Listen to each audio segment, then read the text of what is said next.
today is the day of the live show. As you know, I'm very excited about this live show because I have a song, and I really hope that I get to do it today. So, if it's up to me, and if hopefully up to you guys, you'll get to see me sing on stage at Gen Con 50, the 2017 edition. But for now, I'm going to the vendor hall, to our booth, and we'll see what's going on over there. Well, I'm here in the Cool Mini or Not booth. As you know, Eric's new game, A Song of Ice on Fire, is going up soon. You can see the miniatures combat. There's a whole display case over here for the game with all of the minis. And Cool Mini or Not is a very special guest, Laura Adams here, who's been playing the Song of Ice and Fire during this whole convention with her violin. How did they decide to bring you to the booth here? Actually, Brian and Carol, we were coming up with ideas. I guess they decided they wanted a solo violin to play it. And I went, okay, sure. So they found me through a friend of a friend, and I said, this would be fun. So let's hear some of the actual Song of Ice and Fire. Okay. The official title is The Brains of Castamere.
Well, I'm here at the BGG Board Game Geek booth with Aldi. You're doing your interviews as usual. Yes. Lots of them, as you can see.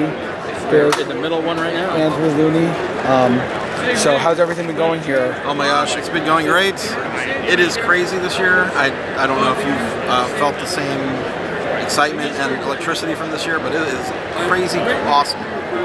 Yeah, no, it's been, when they said it was sold out, it really feels like that. Yeah, we've been non-stop busy. All day yesterday was just people after people coming over saying how much they love the website, checking out our promo stuff. You know, we got the interviews. We did 50 game and demos in one day. Today's a little slower, which is nice. We were crazy. Like, it was just too busy for us. So it's nice to kind of calm down a little bit today, but it's still pretty busy. So.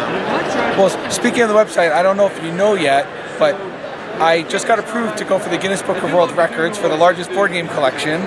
So I'm going to be using the website kind of as a reference to show Guinness that all of my games are board games. Oh, yeah, that sounds good to me. I wish you luck. Yeah, it's going to be interesting. I know, obviously, the Geek is for, it's kind of like an inventory and everything. So this is perfect use of it for the Guinness thing that I'll be doing. Yeah, when are you going to do it? You know yet? I think in the next month or two we're going to start counting, because you have to actually make a video and count everything, which is going to be our Indiegogo video that we're going to do, because we promised for Indiegogo that we'd show my collection, so this is the perfect way to do it. Awesome. I hope you get the record.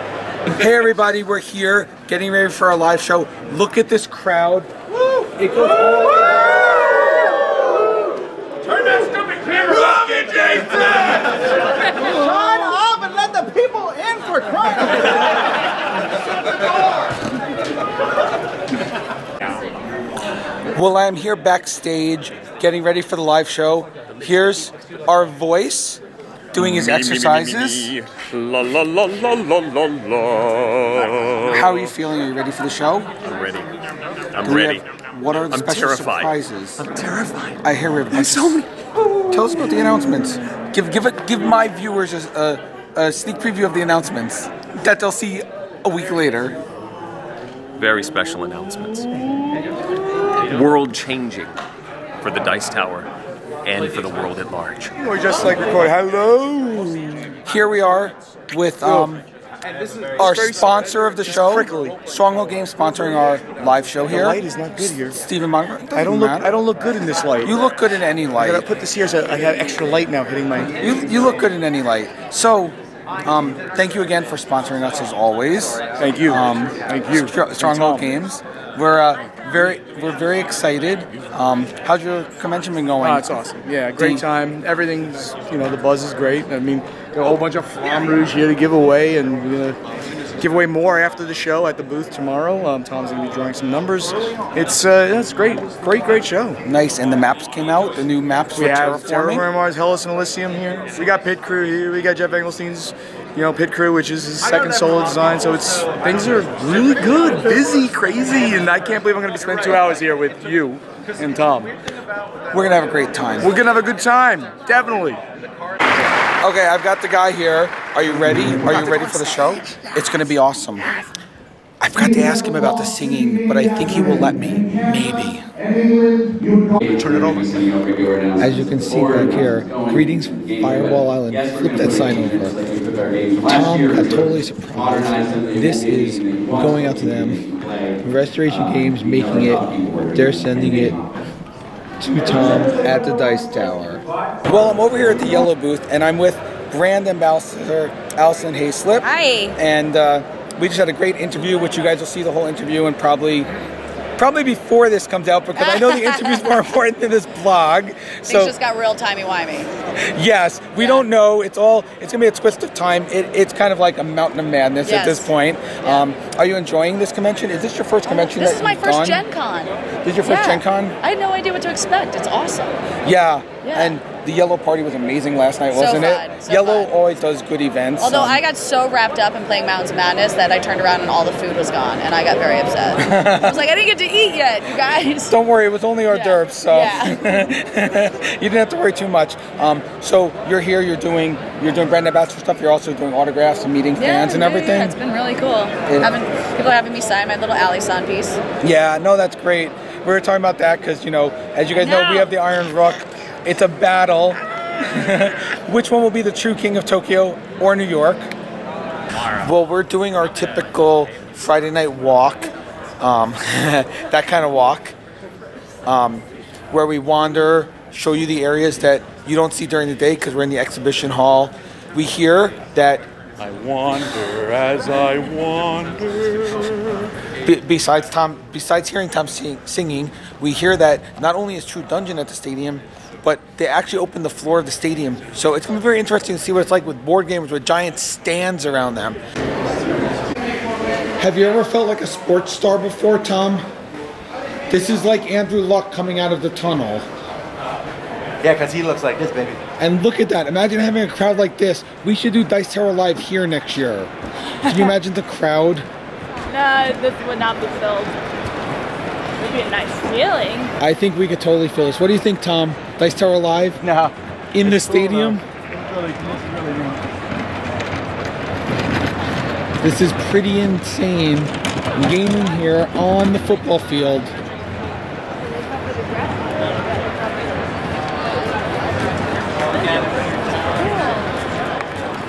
So what do you guys think of this? Is this the coolest thing ever? Gaming on a football field. Hundreds of people behind me. The stands. This is something else. Something you're not going to see anywhere else but here at Gen Con. I just think this is awesome. Well, here we are in the Dungeons and Dragons, or Gen Con, I guess, museum. The red box.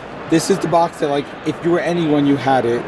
I had this red box when I was a kid. This is clearly not the beginning red box because I see a Wizards logo there, but I remember having the red box when I was a kid, like the real red box. So these are original Magic cards, as you can see, the Power 9. Over here, as you can see, there's even an Alpha Black Lotus. Now, if you notice the difference, the Alphas had more curve in the corners versus the Betas, which is very interesting because they actually have both here, an Alpha and a Beta, and you can see the difference of the curves. These things, one of those is, the first one there is probably 20,000 at least. But these, it's incredible, like, to see all this. And some of these are even signed. Look at this. This is Alphas, Betas, and Unlimiteds. And those are the original Pokemon cards. I had all those cards. yes, the original Pokemons too. This is an incredible museum here. So that red box that I was talking about, these are the originals. I don't know how these are still in shrink, but this is the whole set of Dungeons and Dragons, the original stuff. Incredible, just incredible. And here, Civilization, the original Heartland version, just wow, what's in these shelves. So Tom, we found something that makes you happy.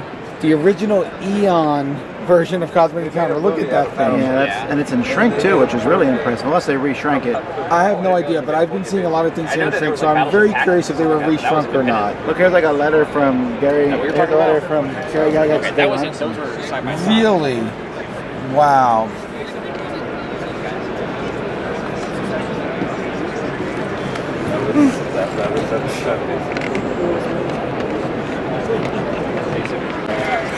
Well, as you can see, you could even go upstairs here to go get concessions, which is pretty cool. So people have decided to sit in the seats, and now we're walking back out of the tunnel. That was really cool. It's really neat to see just how everything's in this huge stadium. There's no really, I don't know, just is a neat mix of like a sports stadium and board gaming. There's no way to describe this. It's like just really, really cool. Well, I just did describe it. He did. Anyway, here we go, back out. As you can see, this is what it's like when you go back into the locker rooms after a game. Or in our case, we might have to have locker rooms now. What do you think? Should we have like tunnels at the Dice Tower headquarters? Maybe have like a locker room and then we come running out of the different tunnels to the gaming room for live plays? Could be interesting. So we just finished playing half of a game of Edge of Darkness because someone was tired and sleepy. The guy who's drinking the soda right now. I don't know if you guys know John Clare. He's the designer of Mystic Vale and this. Yep. I really liked it. I thought it was meatier than Mystic Vale, which is really cool and very great game. What do you think, Tom? I'm really tired, but it was good. It's good. It's interesting. It's much more involved. I think that's what you just said. Ask Melody. Yes. She's Much more involved. She's more Let's ask coherent than Melody, me. who played with us. Yeah, I thought it was a lot of fun. I definitely had like that Mystic Vale feeling, just with more, which is basically the More meat to it. Yeah. Well, Thank you guys for playing. no, thank you for showing us. We're very excited for when this does come out. When does it come out? So this will be on Kickstarter. It's most likely going to be a Q1, so it's probably sometime February, up on Kickstarter for that. Excellent. So you can look forward to it. Edge of Darkness, which is... You didn't ask Jennifer what she thought. Let's ask Jennifer, one of our cruisers from last year. What did you think of it? I enjoyed it. Also, very similar to Mystic Vale with more complexity. Excellent. So like I was saying, you can look and you can see Edge of Darkness on Kickstarter very soon. And if you like Mystic Vale, I think you will really like this one. Well, it's the end of another good night. Great live show, lots of great interviews. Unfortunately, Tom didn't let me sing, but maybe I'll do something special for you guys before the end of this. Let me think about it and see what I can do. More tomorrow. Tomorrow I may have to do one or two more interviews. If not, I'll be wandering the halls, relaxing, and seeing what else is out there, because there's a whole bunch of games. I haven't even been to half the booths yet. Looking forward to seeing what else there is and bringing it all to you from Gen Con 2017.